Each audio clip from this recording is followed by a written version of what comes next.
Si Alden Richard lang pala ang invited sa post-birthday celebration ni Catherine Bernardo kasama ang kanyang pamilya. Halina't panoorin natin ang buong detalye.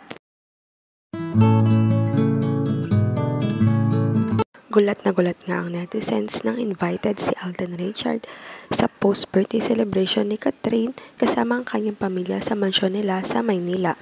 Si Alden Richard nga lang ang invited sa birthday party ni Catherine ngayon kasama ang kanyang pamilya.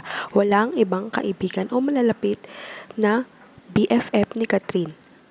Kaya maraming nagtataka na talagang may something ang dalawa.